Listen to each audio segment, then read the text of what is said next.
सकता है, लेकिन इसका आत्मविश्वास चले जाने के कारण आज एक पतली सी रस्सी ने इसे गुलाम बना लिया है।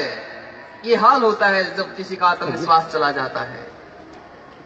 कई बार विद्यार्थी भी अपना आत्मविश्वास खो देते हैं, कहते नहीं मेरे बस का कुछ नहीं है, मेरी समझ में नहीं आता, मैथ मेरी समझ में ही नहीं आता, मुझे कुछ याद ही नहीं होता, इंग्लिश मुझे पढ़नी ही नहीं आती, साइंस मेरी समझ में नहीं आती, ये फिजिक्स केमिस्ट्री ये मेरे बस का नहीं है।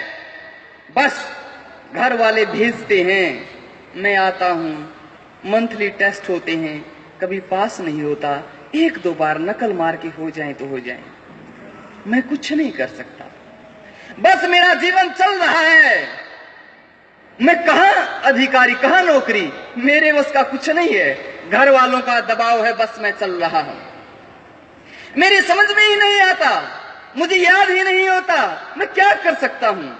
कई बार विद्यार्थी अपना ऐसा आत्मविश्वास खो देते हैं, लेकिन मैं बताना चाहता हूं ऐसे विद्यार्थियों को कि आप अपना आत्मविश्वास मत खोइए, इतिहास उठा लीजिए।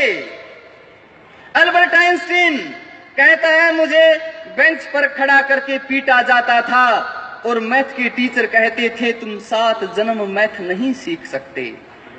वो व्यक्ति ठानता है, संघर्ष करता है, लगा रहता है, महान वैज्ञानिक बन गया, थ्योरी ऑफ रिलेटिविटी दे गया, एनर्जी और मास में रिलेशन। वो थॉमस अल्वा एडिसन जिसकी कॉपी पर लिख दिया गया ये मंद बुद्धि है, ये पढ़ नहीं सकता, पढ़ने के योग्य नहीं है, वो व्यक्ति लगा रहता है, संघर्ष करता है, महान वैज्ञानिक बन गया, बल्ब का आविष्कार कर गया। वो न्यूटन जो कहता है मुझे फिजिक्स और मैथ तो आते ही नहीं थे, वो न्यूटन अपना आत्मविश्वास नहीं खोता और लगा रहता है और फिजिक्स में गति के नियम दे गया। वो रामानुज जो 11वीं कक्षा में फेल हो गया, उसकी स्कॉलरशिप छीन ली गई, लेकिन उसने हिम्मत नहीं हारी, लगा रहा और महान गणितज्ञ बन गया। मैं किस किस के उदाहरण आपके सामने रखूं? इतिहास उन्हीं लोगों ने रचा है जिन्होंने कभी अपना आत्मविश्वास नहीं खोया। लोगों ने दुत्कारा, लोगों ने उन पर फटकियां कसी, उन्हें नकारा गया, लेकिन उन्होंने अपने आप में अपनी नजरों में खुद को कभी नहीं गिराया। वो लोग कुछ कर जाते हैं। महाराणा प्रताप एक बार एक मुगल बादशाह ने कहा महाराणा तुम हार चुके हो। शब्द सुनो उस व्यक्ति के। वो कहता है महाराणा प्रताप जवाब देता है अरे हारता तो वो है जो आत्मसमर्पण करता है, मैं तो अंतिम श्वास तक लड़ूंगा, मेरे शरीर में शुद्ध रक्त की जब तक एक एक बूंद है तब तक मैं संघर्ष करूंगा। जो ऐसे व्यक्ति होते हैं, क्या दुनिया की कोई ताकत उन्हें हरा सकती है क्या? कैसे व्यक्ति जो अंतिम समय तक अपने लक्ष्य के प्रति समर्पित रहते हैं, लगे रहते हैं, सफलता मिले असफलता मिले ये नहीं देखते, बस उन्हें दिखाई देता है तो अपना लक्ष्य दिखाई देता है। ऐसे लोग अपने लक्ष्य को प्राप्त कर ले जाया करते हैं। मैं आपसे यही कहना चाहता हूं, आपसे समर्पित हो जाइए अपने लक्ष्य के प्रति। कहते हैं ना संघर्ष ना तकलीफें, क्या मजा है फिर जीने में, और तूफान भी थम जाता है जब लक्ष्य रहता है सीने में। आपके सीने में आपका लक्ष्य होगा, सब बाधाएं थम जाएंगी, रुक जाएंगी, लेकिन आपका समर्पण हो अपने लक्ष्य के प्रति।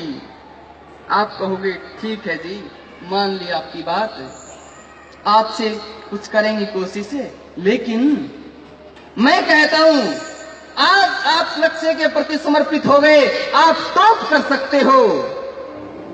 अरे आप केवल अपने स्कूल जिले को नहीं, आप अपने बोर्ड को टॉप कर सकते हो। क्या मेरे इन लेक्चर देने मात्र से टॉप हो जाएगा? कई विद्यार्थी कहेंगे अच्छा जी मेरी तो समझ में ही नहीं आता, मेरी कक्षा में कुछ इंटेलिजेंट बच्चे हैं, एक बार दो बार दोहराते हैं तभी याद कर लेते हैं, एक बार समझते हैं, दो बार समझते हैं तभी सारा समझ लेते हैं, और मेरी समझ में ही नहीं आता। क्या मैं भी टॉप कर सकता हूं क्या? क्या अरे कुछ नहीं आता मुझे, कुछ नहीं किया मैंने, क्या मैं भी टॉप कर सकता हूं?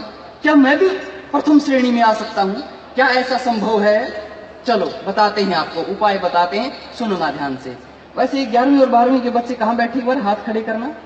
11वीं और 12वीं कक्षा, ठीक है, ठीक। चलो मैं आपसे पूछता हूं, एक बात पूछता हूं, दो व्यक्ति हैं, मेरे पास समय है ना, मैं उसके अनुसार ही चलूंगा, ज्यादा समय नहीं लूंगा।